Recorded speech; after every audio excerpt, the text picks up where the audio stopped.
इस चैप्टर में राइटर हमें डे टाइट कंपार्टमेंट के बारे में बताते हैं। तो वो डे टाइट कंपार्टमेंट का एक कॉन्सेप्ट देते हैं। कहते हैं कि हर किसी को अपनी ज़िंदगी एक डे टाइट कंपार्टमेंट में ही जीनी चाहिए। अगर वो उसमें काम करता है तो वो सबसे अच्छा काम कर सकता है।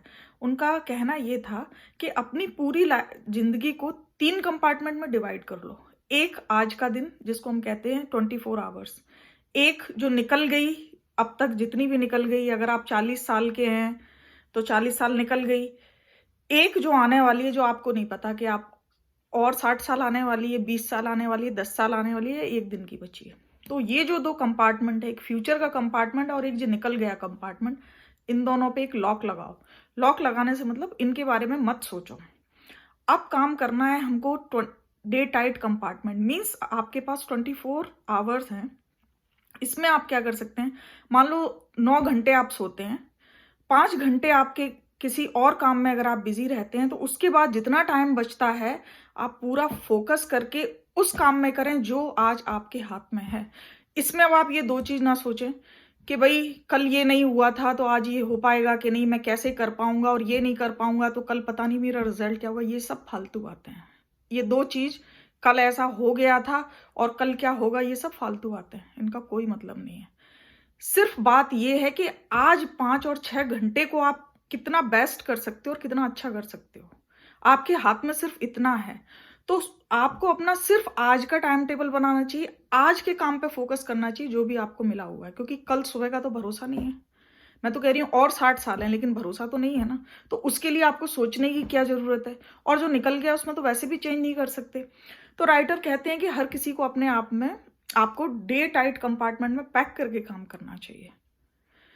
और एक चीज मैं आपको और बताती हूँ, जब हम लोग कोई काम करते हैं, आपने एक चीज देखी होगी, कुछ भी काम करते में जब आप पूरा फोकस करोगे तो आपको इधर की कुछ बातें आएंगी, उधर की कुछ बातें आएंगी। जैसे उसने ये कहा था, उसने वो कहा था, वो ऐसा है, वो वैसा है, ये ऐसा है, वो वैसा है। तो आप ये बताओ, ये सारे थॉट्स भी ना आपकी प्रोडक्टिविटी को बहुत कम कर देते हैं। अब मैं आपको एक छोटी सी बात बताती हूँ। एक चीज आप सोच के देखना, इस दुनिया में आप किसी को भी पूरी तरह नहीं जान सकते।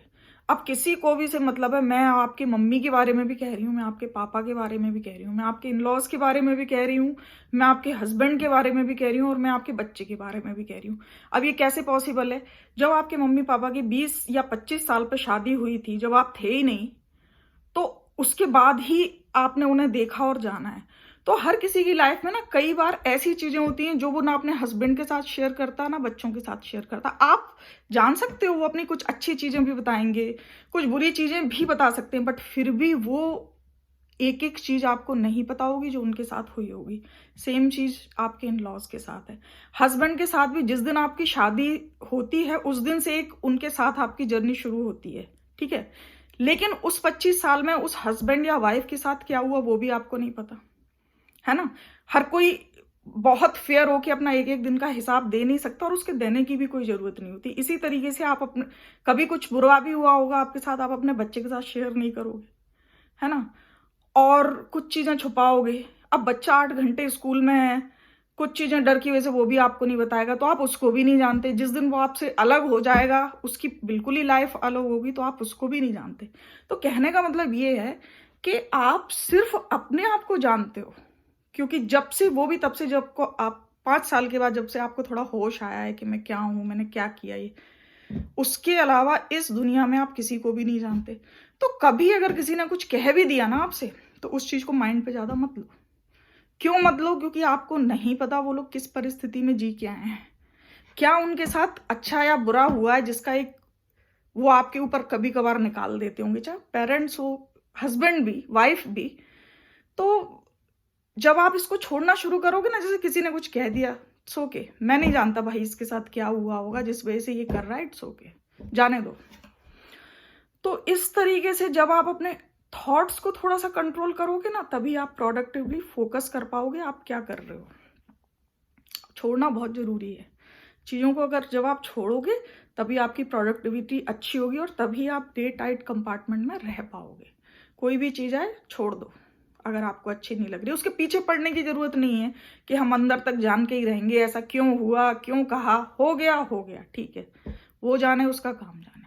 आप किसी को नहीं जान पाओगे। तो बस मैं तो यही कहूँगी कि सबसे पहले अपने थॉट्स को ही देखो कि वो भी आपको एक दिन की प्रोडक्टिविटी अगर आपको बढ़ानी है तो सबसे पहले अपने थॉट्स पे भी काम करना पड़ेगा। एक कंपार्टमेंट में पैक होने के अलावा आपको उन थॉट्स पे भी काम करना पड़ेगा जो आपकी प्रोडक्टिविटी कम कर रहे हैं। अगर मान लो आप कुछ बुक पढ़ रहे हो, साथ में कोई और रील भी चल रही है अगर आपके साथ, दिमाग में तो आपने 100% नहीं दिया उस बुक को पढ़ने में, क्योंकि 2 काम एक साथ हो रहे थे। कुछ लाइनें आप पढ़ रहे थे, कुछ माइंड आपका इधर-उधर भाग रहा था। तो सबसे पहले उसको कंट्रोल करो। तो ठीक है, फिर नेक्स्ट चैप्टर देखते हैं।